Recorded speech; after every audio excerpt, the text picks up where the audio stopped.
It is 11:05 p.m. on a Tuesday. A man sits at his kitchen table. The house is completely dark except for the pale blue glow of a smartphone illuminating his face. On the screen is a checking account balance. Beside the phone sits a yellow legal pad, covered in neat penciled subtractions. He's just finished a 60-hour work week.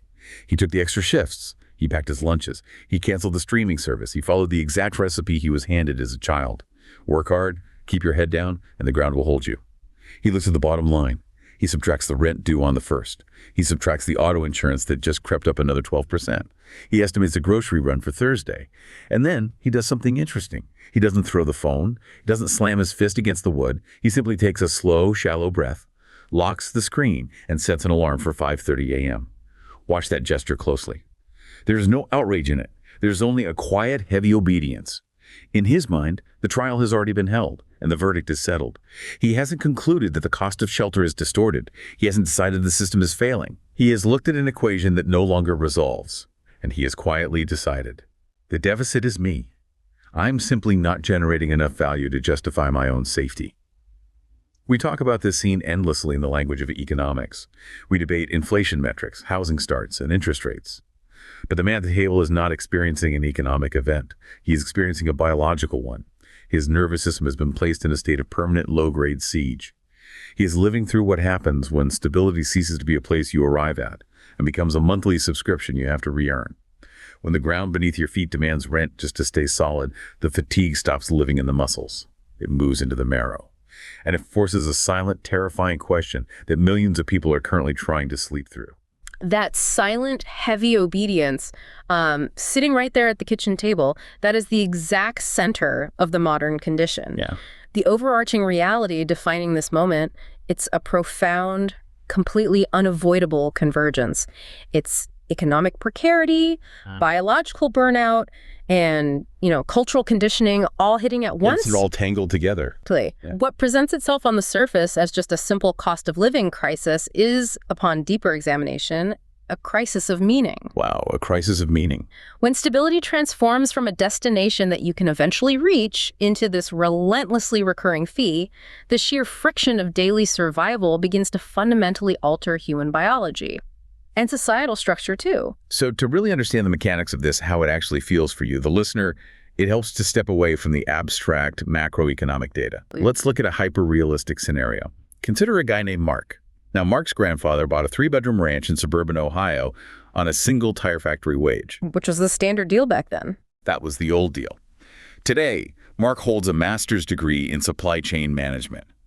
Yet he calculates the price per ounce of store-brand cheddar cheese in the grocery aisle with the focused intensity of a bomb diffuser. It's a completely different reality. So right now it is 11:04 p.m. The spreadsheet on his laptop is glowing against the steering wheel of his 2014 sedan. And the calculations on that screen are bleak. Property taxes are up 14%. He is on orthodontic installment 4 of 24 for his child. The health insurance premium has just adjusted upward again. And the crucial thing to understand here is that Mark isn't broke. Not technically. That is the cruelest part of this economic design. Yeah. Broke has a bottom you can hit. It has a floor you can rest against. Mark exists in the terrifying, frictionless stratosphere of almost. The stratosphere of almost, that is such a visceral way to describe it. It's because, look, he makes $94,000 a year. That is a number that would have made his teenage self feel like absolute royalty. Yet his checking account currently holds exactly $141.50 until Friday morning. Just $141.50. And here is the immediate, visceral dilemma. His wife texts, "Did you grab the milk?" Which seems so simple. But his thumb hovers over the glass of the screen because buying that single gallon of milk means the automated electric bill draft scheduled for midnight will trigger a $35 overdraft fee. That single fee will then alter the ledger just enough that the auto draft for his daughter's gymnastics tuition will bounce tomorrow morning. It's a house of cards. So he just stares at the illuminated green digital clock on the dashboard, feeling the dry, strange sensation of a man being slowly digested by an economy that ironically keeps sending him pre-approved platinum card offers in the mail. The arrival of a pre-approved platinum card for a man who cannot mathematically afford a gallon of milk without triggering a financial cascade perfectly captures the modern credit squeeze. It's almost mocking him. It is a system that eagerly offers to finance your survival while simultaneously making actual stability impossible to afford. So what does Mark do? He doesn't reply to the text.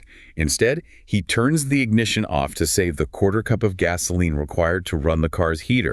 He leans his forehead against the cold steering wheel and just waits for the panic to degrade into the familiar, dull ache of a standard American Tuesday. And the thing is, Mark is floating in that frictionless stratosphere of almost, and he is not alone in there.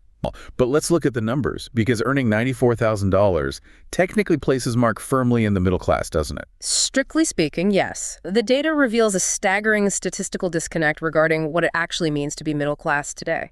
Well, if one relies on the Pew Research Center's definition, which categorizes class solely by income brackets, the middle class in 2022 was defined as a family of four earning between roughly $68,000 and $203,000. Okay, so a pretty wide net. Based on that raw income metric, nearly half of all adults in the United States technically fit the description. Mark absolutely checks the box. If nearly half the country is checking that box, but they're sitting in cold cars calculating overdraft cascades, then the box itself is fundamentally broken. It becomes entirely meaningless. Income doesn't mean anything if the baseline cost of existence absorbs it entirely before it even hits the bank account. That is precisely where the definition must shift from raw income to basic lifestyle elements. A comprehensive Washington Post study approached this differently. It defined the middle class not by a salary band, but by the ability to achieve common historical benchmarks of security. Okay, so the things we were all promised. Exactly. These include holding a secure job, having the ability to save money for the future, being able to afford a $1,000 emergency expense without immediately going into debt. Which is getting rarer and rarer. Also, paying all bills on time without anxiety, possessing reliable health insurance, and having the ability to retire comfortably. Those are the exact hallmarks you were told to expect. That is the literal recipe handed down for generations. But the data indicates that based on those specific lifestyle criteria, only 35% of the population actually qualifies as middle class today. Only 35%. That is a massive drop from the income-based number. It creates a massive psychological gap.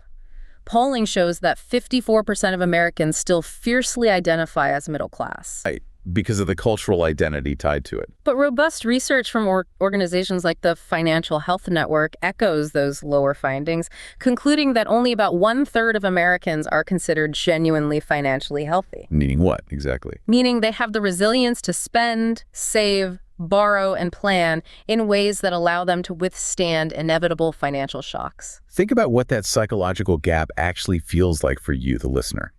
If you are part of that 54% who identify as middle class, but you are experiencing the precarious reality of the working poor, the cognitive dissonance is deafening. You have the degree, you have the salary, you wear the clothes, you drive the car, but you are one blown transmission away from absolute insolvency. Why does that gap exist? Is it just denial? It is not simply denial. It is the delayed recognition of structural erosion. The margin between a stable life and a fragile one is narrowing at an unprecedented rate. Like the walls are closing in. It is not just that one single item, like milk, has become more expensive. The issue is an interconnected web of escalating, non-negotiable expenses. Things you literally cannot opt out of. Housing, childcare, healthcare, and transportation costs are all rising simultaneously. And crucially, they are rising faster than wages. Let's dig into the mechanics of that erosion. Because even when incomes rise, even when you get the promotion or you negotiate a cost of living adjustment, that increase just seems to vanish instantly. It gets swallowed up immediately. It just disappears into the growing cost of simply maintaining yesterday's standard of living. But this is the part that demands some real scrutiny. If productivity has skyrocketed over the last few decades, and the economic charts show that it absolutely has, and the salaries have technically increased in absolute numbers, where exactly is the margin going? Is it just that the baseline cost of participating in society has been quietly upgraded to a premium subscription model? Like, you can't just exist anymore. You have to pay a toll at every single intersection of basic survival. The premium subscription model analogy maps perfectly onto the structural data. The resources generated by increased societal productivity are not flowing evenly into wages. Where are they going? They are increasingly captured by the costs of essential services that have been subjected to intense market privatization and financialization. Consider housing.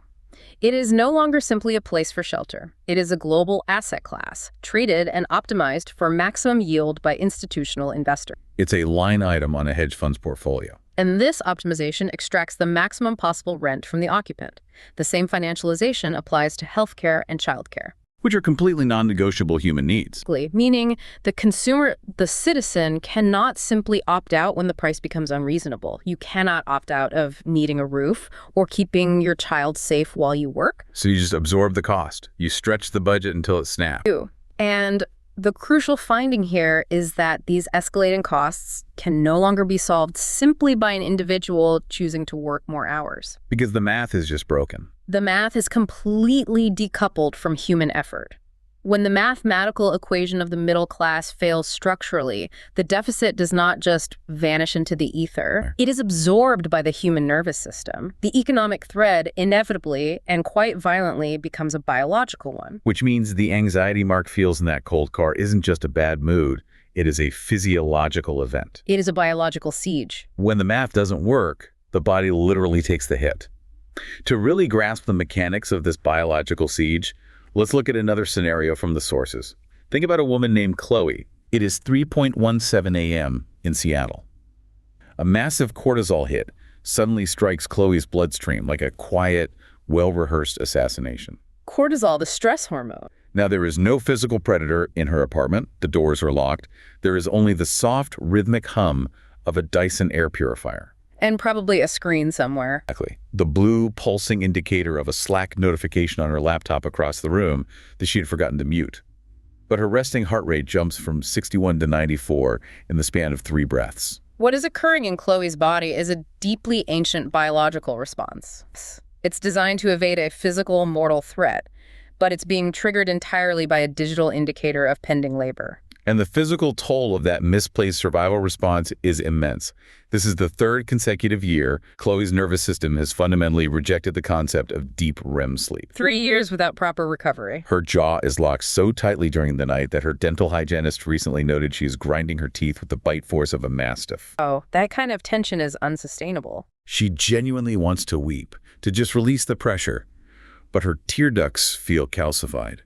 Scorched dry by 26 months of high-visibility corporate sprints and endless pivoting. It's total systemic exhaustion. And then comes the ultimate algorithmic mockery. Her smartwatch buzzes softly on the dark duvet. It illuminates with a cheerful, glowing suggestion. A wellness prompt. Let's look at a restless night. Try a 3-minute guided breathing session to reset. She feels this prehistoric urge to smash the $400 glass screen right into the drywall. But she doesn't. Her index finger just twitches in the dark to the phantom cadence of a trackpad. The neurobiology of the managed workplace reveals a stark incompatibility with human physiology.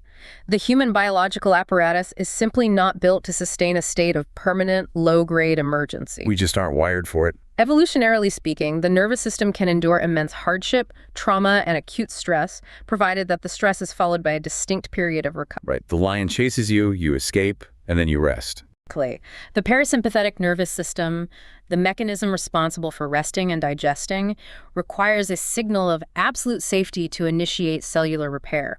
But that signal never comes anymore. However, for the modern worker, constant, uninterrupted vigilance has become the mandated baseline. It's like a smartphone's background app refresh, isn't it? That's a great way to visualize it. You have these programs running invisibly all day, syncing data, checking location, pinging servers for updates. The screen is technically off. It looks like it's resting. But the internal processor is running hot, draining the battery to absolute zero. And eventually, you're standing there holding a dead phone, wondering why it died when you weren't even actively making a call. Your body is doing the exact same thing when you were sitting on the couch, quote-unquote, relaxing, while subconsciously anticipating a work email.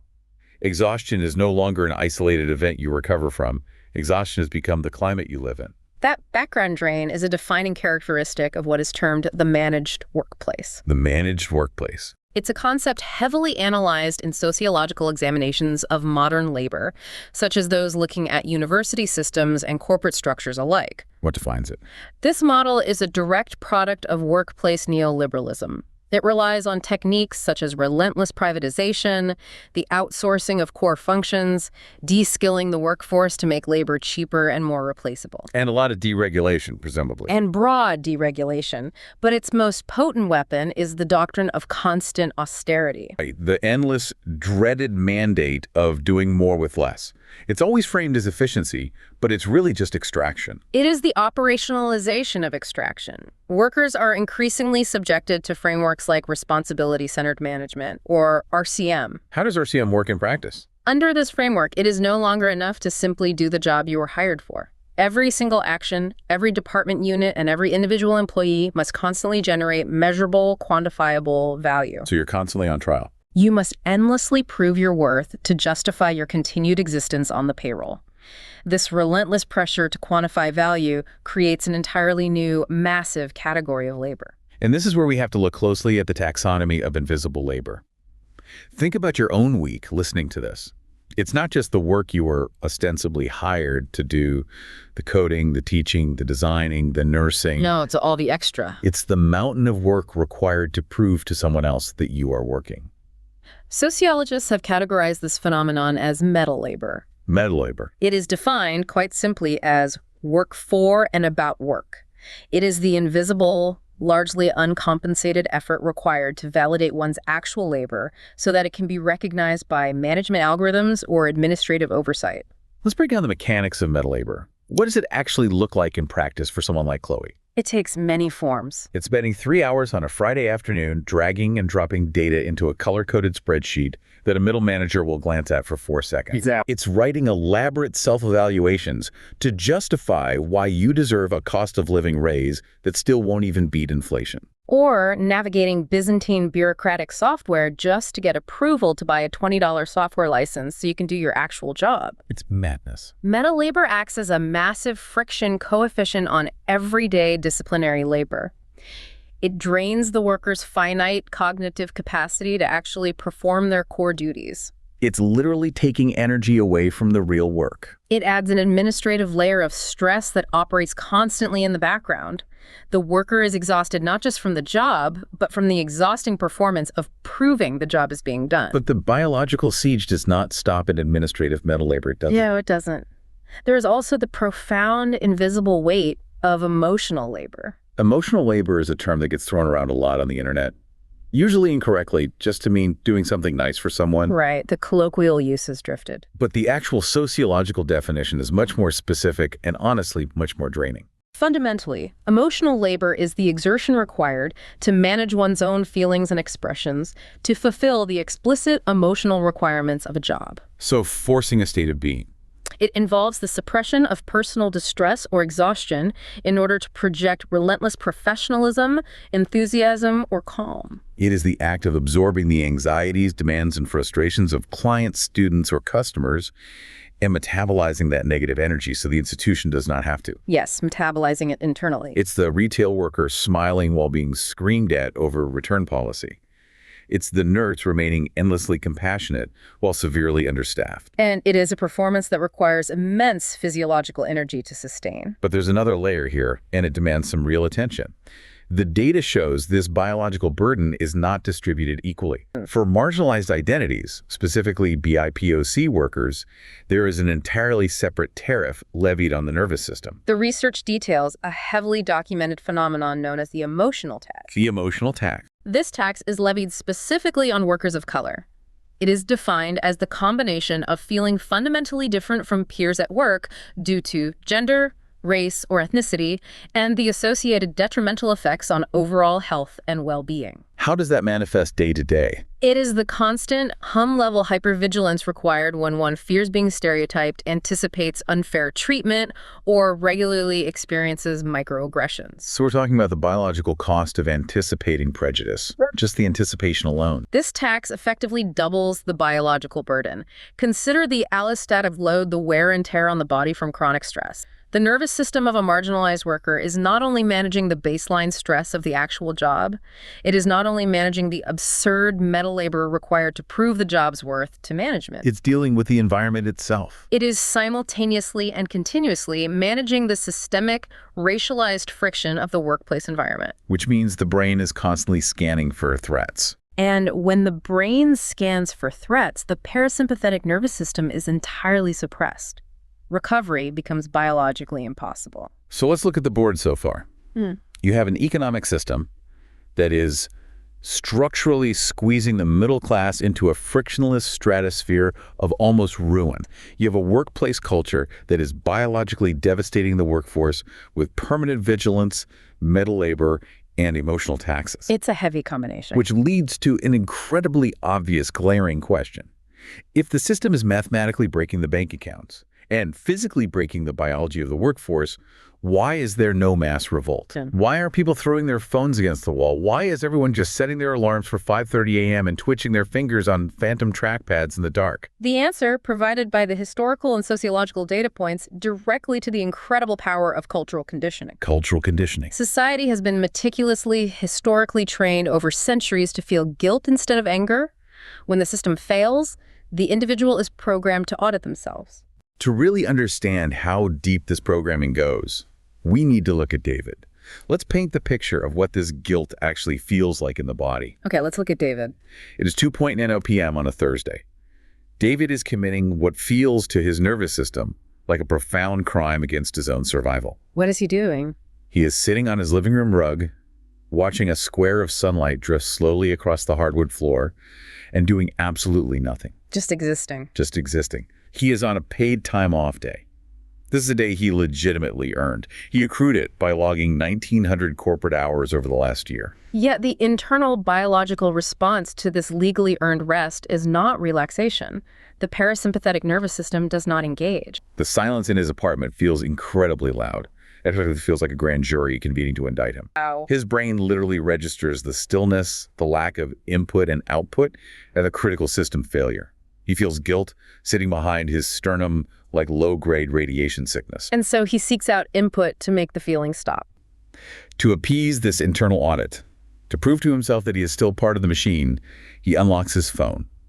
He scrolls LinkedIn. A dangerous place to go when you feel guilty about resting. He reads a 25-year-old startup founder's manifesto on the spiritual necessity of a 4.0 a.m. cold plunge and a 100-hour work week. And how does he feel then? Sitting there in the sunlight, David is flooded with profound shame for resting. The compulsion to justify rest, to view time not actively commodified as time wasted, is the hallmark of this cultural conditioning. He drafts a lie in his head. Lie. He starts planning an elaborate fiction to tell his team on Monday morning during the stand-up meeting. Because he can't just say he sat in the sun. No. He will tell them about how he spent his PTO fixing the garbage disposal or building a deck or visiting an aggressively educational exhibition. He desperately needs to invent a quantifiable, sweat-stained labor to offer as a social tariff. A social tariff. He has to pay a toll for the perceived sin of existing for 8 hours on a Thursday without generating capital. It's so deep in our psychology. David's profound, internalized guilt can be traced back directly to historical roots, specifically those analyzed in the texts regarding the Protestant work ethic. Right, this isn't a new Silicon Valley invention. The concept has been fundamentally baked into the societal operating system for centuries. In 1905, the sociologist Max Weber published a highly influential theory linking Protestant theological ethics directly to the rise of modern capitalism. What was Weber's argument? Weber argued that Calvinist doctrine, specifically the principles of asceticism and predestination, fundamentally altered how human beings viewed the concept of labor. Okay, let's pause and unpack that, because theology rarely feels like it connects to a 2026 corporate PCO policy. It seems like a stretch, but the link is direct. Because prior to the Reformation, labor wasn't necessarily seen as a spiritual calling in the same way, right? It was just work. It was a punishment from Eden. The historical analysis outlines how worldly work was conceptualized by early Protestants as a divine duty benefiting society. So it was elevated. It was transformed from mere physical survival into a sign of grace. The mechanism here is crucial. Calvinism taught the doctrine of predestination. which means salvation was already decided by God. It was a gift or sola gratia rather than something you could earn through Catholic-style good works or purchasing indulgences. So if you're a Calvinist in the 16th century, you have a massive psychological problem. A tremendous one. God has already decided if you're going to heaven or hell, and you can't change it. You can't buy your way in. You can't pray your way in. So you are walking around terrified, looking for any possible sign that you are one of the chosen ones. Because you cannot earn salvation, you desperately seek evidence of it. And what became the evidence? Hard work, frugality, and the resulting economic success became the visible evidence that one was among the elect. This created what is known as the theodicy of fortune.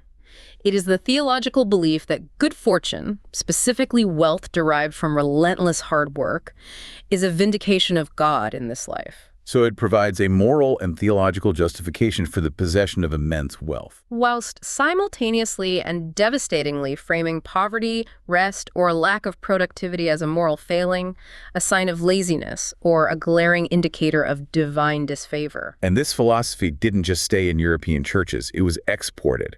It was baked into the absolute bedrock of America from the very first colonial settlements. The historical record clearly shows this ethic woven deeply into American history. Look at Jamestown in 1607. Right, John Smith. John Smith implemented the harsh defining rule, "He that will not work shall not eat." This was a direct reference to the biblical passage 2 Thessalonians 3.9. Work or starve. Over centuries, this theological survival tactic evolved into the deeply ingrained cultural myth of the self-made individual. The idea that you pull yourself up by your bootstraps. It created the narrative that the only truly respectable citizen is the one who achieves success through sheer, unrelenting, solitary labor. This is where we need to apply some serious friction to the accepted narrative. We tell ourselves this story that America was built on the pious Protestant ethic of hard work and frugality.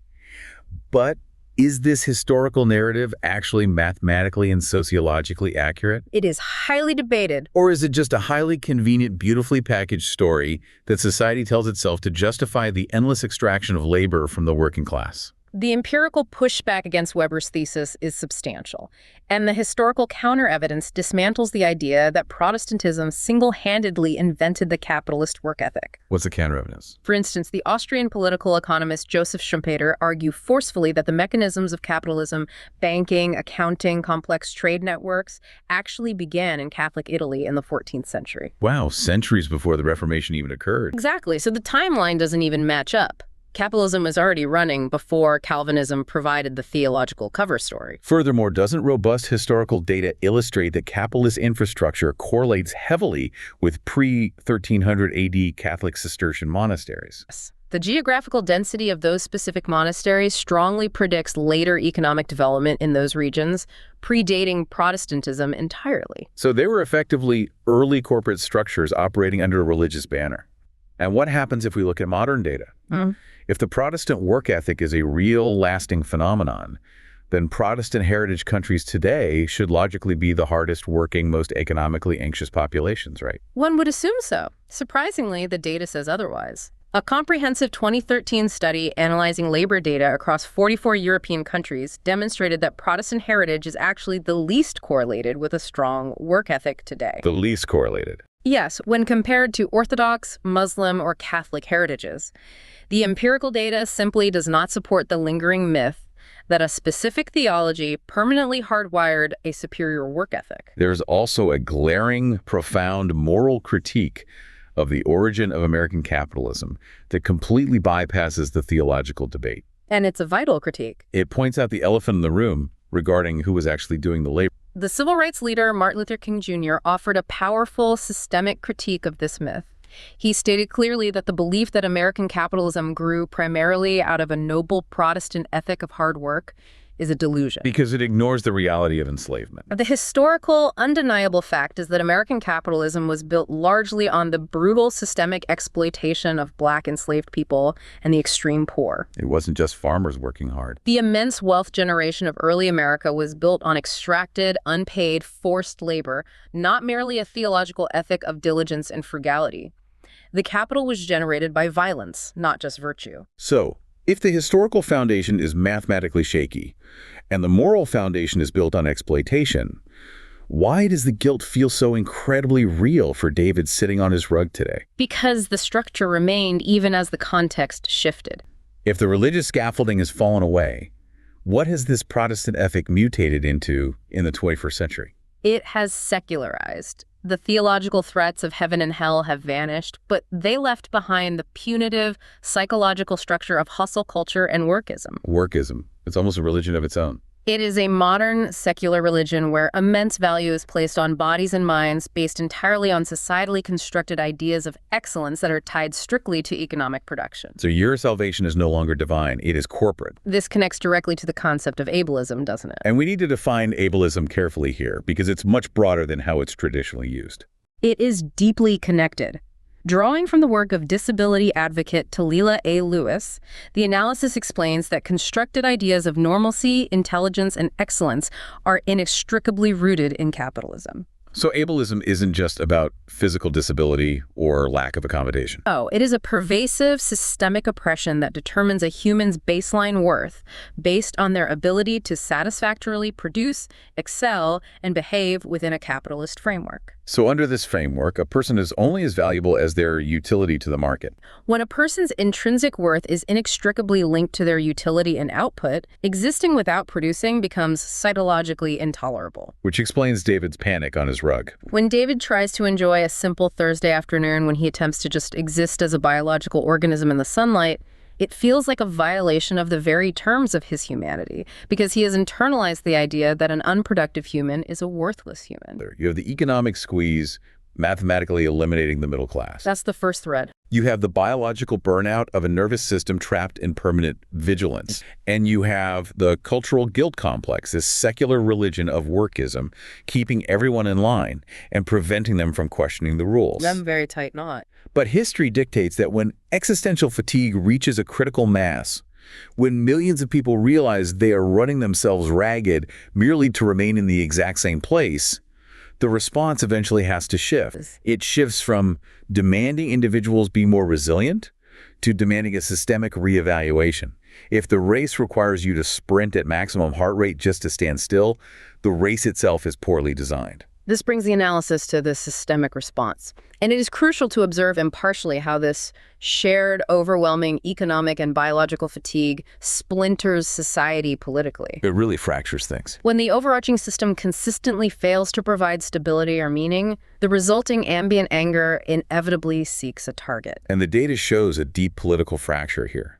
It's vital to look at how different groups interpret the exact same biological fatigue. Without taking sides, we can observe the shared reality. Right, completely neutrally. Yeah. Because the shared underlying symptom across the entire political spectrum, whether you are looking at the far left or the far right, is a complete, devastating loss of faith in stabilizing institutions. Nobody believes the institutions are coming to save them. The sociological and political data reflects this fracture clearly. Different political factions point to entirely different culprits for the exact same lived experience of precarity. What are the primary perspectives? Left-wing perspectives often highlight corporate monopolies, the deregulation of vital industries, profit-driven exploitation of labor, and the hollowing out of local communities for the sake of quarterly shareholder gains. Conversely, right-wing perspectives often highlight the capture of government by elites, the overregulation that stifles small business autonomy, the perceived impacts of unchecked immigration on domestic labor markets, and the destabilizing, culturally diluting forces of globalization. It is two completely divergent diagnoses for the exact same disease. You have millions of people who share the exact same exhaustion, the exact same fear of missing a payment, the exact same feeling of being reduced to a disposable number on a spreadsheet. The symptoms are identical. But because the political diagnoses compete so fiercely, that underlying shared experience is rarely acknowledged. We just argue over the culprit while the fatigue deepens. And as the cultural analysis observes, that chronic, unaddressed fatigue fundamentally changes the psychological makeup of a society. A population that no longer believes tomorrow will reward their honest effort gradually stops investing emotionally in tomorrow at all. Cynicism transitions from an attitude into a primary form of self-defense. Cynicism as armor. Anger is much easier to carry than hope, because hope requires vulnerability. In a precarious, hyper-financialized economy, vulnerability feels far too expensive to risk. So how do people practically resist when the political sphere is fractured, the institutions are fundamentally distrusted, and striking feels financially impossible? The sources provide some actionable anti-capitalist frameworks for resistance that don't rely on massive political overhaul. They heavily utilize the work of sociologist Eric Olin Wright. Wright provides a pragmatic framework for eroding capitalism. Eroding capitalism, not smashing it. This concept is distinct from a revolutionary smashing of the system, which is often chaotic and harmful. Eroding capitalism involves a strategic, gradual dismantling and replacement. What are the key concepts? Two key concepts discussed in the literature are taming and escaping capitalism. Let's start with taming. Taming involves reducing the immediate harms of the system, curbing exploitation and precarity through internal reforms that introduce democratic and egalitarian values directly into the economy, like stronger worker protections or cooperative ownership models. And escaping. Escaping capitalism involves building alternative, participatory, economic, and social relations in the cracks and margins of the current system. Kind of like a parallel structure. It is the slow, deliberate process of making those non-capitalist alternatives more prominent and viable in the daily lives of communities, reducing reliance on the dominant market. This brings us to some very modern viral workplace tactics that are actually forms of this erosion. Let's break down the difference between quiet quitting and work to rule. Quiet quitting is a term that gained massive cultural traction recently. It is heavily documented, but often framed negatively by corporate narratives. Right, painted as laziness, entitlement, or lack of dedication. In reality, it describes workers consciously refusing to go above and beyond the explicit expectations of their role. It is a boundary-setting exercise, a rejection of the internalized hustle culture mentality that demands constant, uncompensated overdelivery. But there is an older, much more organized and structurally powerful version of this boundary setting. Work to rule is a historical and highly effective union tactic. It involves employees collectively doing exactly what is strictly stipulated in their employment contracts and absolutely nothing more. They work the exact hours, take the exact mandated breaks, and refuse any extraneous duties. And why is that so powerful? The power of work to rule is that it is incredibly disruptive to operations. Because it exposes the invisible math. Yes. It exposes a hidden reality that management never wants to acknowledge. Most modern systems and institutions rely almost entirely on the uncompensated, invisible meta labor and the exploited goodwill of workers just to function at their baseline expected capacity. They require the unpaid extra. When workers strictly follow the rules, the system often grinds to a halt. It makes the immense scale of unpaid, extracted labor suddenly visible by simply removing it. It reveals that the system's efficiency was an illusion subsidized by the workers' biological burnout. There is another form of resistance detailed in the texts that approaches this from a completely different angle. It focuses on the restoration of the self rather than just the disruption of the workplace. Pleasure activism. Referencing the work of author and activist Adrienne Marie Brown, the concept of pleasure activism is a vital, radical, anti-capitalist strategy. And it feels counterintuitive at first. It is defined as the intentional work of reclaiming the whole happy self from the impacts, delusions, and limitations of systemic oppression. Reclaiming the self. In a society heavily conditioned by the Protestant work ethic to view suffering as virtuous and joy as frivolous, pleasure activism flips the paradigm entirely. It's the profound idea that feeling good isn't a distraction from the necessary work of survival or resistance. Feeling good is the work. It is the reclamation of your humanity. In a society that demands constant commodified productivity, the act of cultivating joy, prioritizing deep rest, and building community outside of any economic utility are deeply radical acts. Because they have no market value. Pleasure activism encourages finding meaning, satisfaction, and connection in pursuits that cannot be financialized, optimized, or leveraged for an employer's quarterly gain. But to get there, to actually enjoy that pleasure without David's guilt ruining it, requires a massive cognitive shift. It's a huge hurdle. You have to actively unlearn internalized capitalism. It's like uninstalling malware from your own brain. The sociological sources outline specific cognitive and behavioral shifts required for this unlearning process. It fundamentally begins with uncoupling selfhood from the job title. Meaning you are not your job. It requires a conscious, daily effort to cease tying one's intrinsic self-worth to productivity metrics or corporate approval. Which means learning to ignore the internal auditor, telling you that sitting in the sun on a Thursday is a waste of time. It manifests practically in setting hard, unapologetic boundaries, refusing off-hours communication, declining to perform unpaid meta labor, taking all earned time off without a shred of guilt. And recognizing that the urge to constantly hustle is often just internalized capitalist logic driving self-exploitation. It is the conscious, difficult decision to stop romanticizing hardship and to forcefully reject the societal lie that human value begins and ends with usefulness to a market. So we've traced the anatomy of this moment. We looked at the economic math that mathematically no longer resolves, squeezing people into a frictionless stratosphere of almost. We examined the severe biological toll of constant digital vigilance on the human nervous system. We unspooled the historical and cultural myths from Calvinism to hustle culture that keep us running on the treadmill, terrified to rest. And we looked at the ways people are quietly trying to hit the emergency stop button, from working to rule to reclaiming their own joy. When all of these threads are woven together, drawing on the overarching insights regarding this societal moment, the narrative drives toward a singular, profound realization. Society is not merely living through an awkward economic transition. It is not just navigating a temporary cyclical cost of living crisis that will be resolved by tweaking interest rates. It is enduring a profound, epochal crisis of meaning. The compounding wounds of permanent inflation, chronic biological stress, and the massive, visible failure of stabilizing institutions are forcing a mandatory societal reckoning. When the market stops applauding your output, and when a profession you spent a decade mastering can be automated by an algorithm or outsourced tomorrow morning, what truly remains of the individual? The true deep wound of this era is that millions of people are being forced, often against their will, to rediscover a value that should never have had a price attached to it in the first place. What is a human being actually worth when stripped entirely of their economic utility?